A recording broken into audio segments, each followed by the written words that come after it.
guys, it's IDW, and today we're going to be continuing off of the last video where I basically introduced you to binary. I told you that you would need to know how to use these logic gates and maybe a bit of basic geometry. I've decided that I'm just going to do the geometry as a little fun thing that you can do with XNORs. I'm actually going to be using some of the logic in some other series that I intend to end up making, but for the moment, it's just going to be a little bit of fun that I'm going to be doing. So anyways, in order to make a circuit that actually does addition, like we have right here, we're going to need a few more logic gates than what we have right here, just because, do you think that we're going to be able to make something that can do addition in this sequence? It's just these logic gates, and the answer is no. Actually, technically, yes, but it's just that it's sort of like there's technically redstone torches and therefore inverters in this.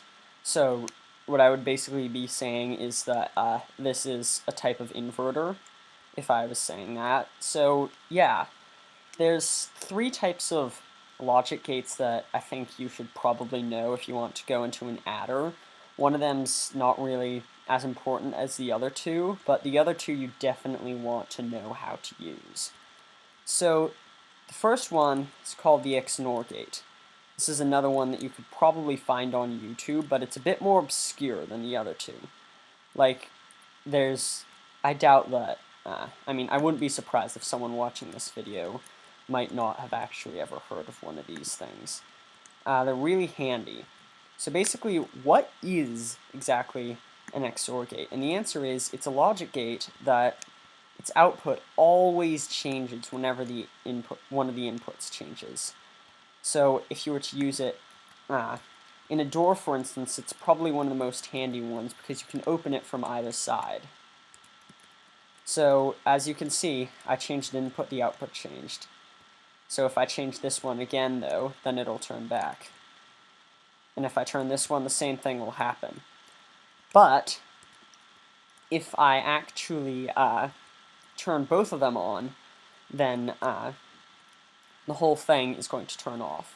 And if you didn't see how I built it last time, you basically just have two inverters like this, and then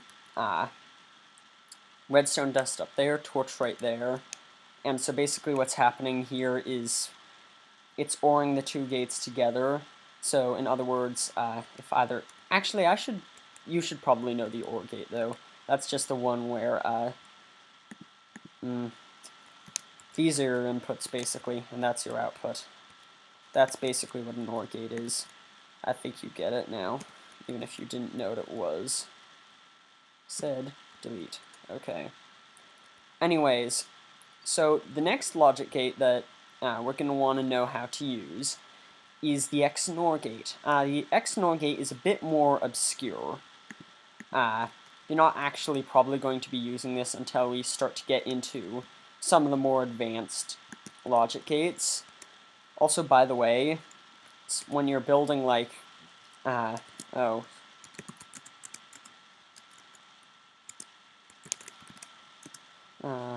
isn't it 44?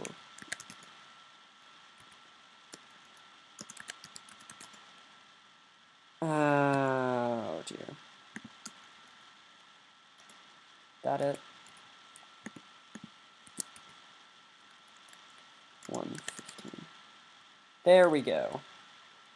That's right there is how you get upside down slabs, if you ever want to use that. Like right here, I need, like, if I was to normally place a slab on top of this, then it would sort of be in the bottom, but I can't actually do that with these special kinds of slabs, and you can only get them by giving yourself them. I never got myself repeaters. Lol.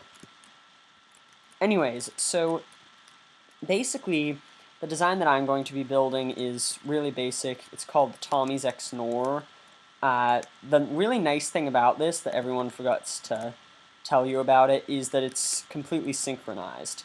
In other words, oh, and I don't actually need to do that for this. I'm just trying to build an adder, aren't I? Anyways, because there's one really basic kind of adder that uses the Tommy's XNOR like this, in that particular manner. Anyways, the only difference between an XNOR gate, an XOR gate and an XNOR gate is that one of them, the output is basically inverted.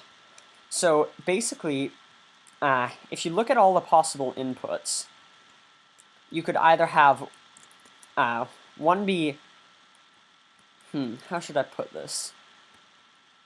Well, if I was to invert this, since an XOR or XNOR gate always gives a different output when you change one of the inputs, so for instance like that, just like any other XNOR, if you invert it, then it's basically it won't have any effect on that, just because it'll always change anyways. So that's all that an XNOR is. It's just the inverse of an XOR gate. And in the next video, I'm going to be going over something cool with this. But anyways, oh yes, the third logic gate that you should probably know how to build that's really obscure. It's called an implies gate. And it's sort of similar to the AND gate, but it's also really different. And implies gates come in handy, and this is just, I just want to show off this, just because it's really cool, and it's something that you should know how to build, and it's really useful.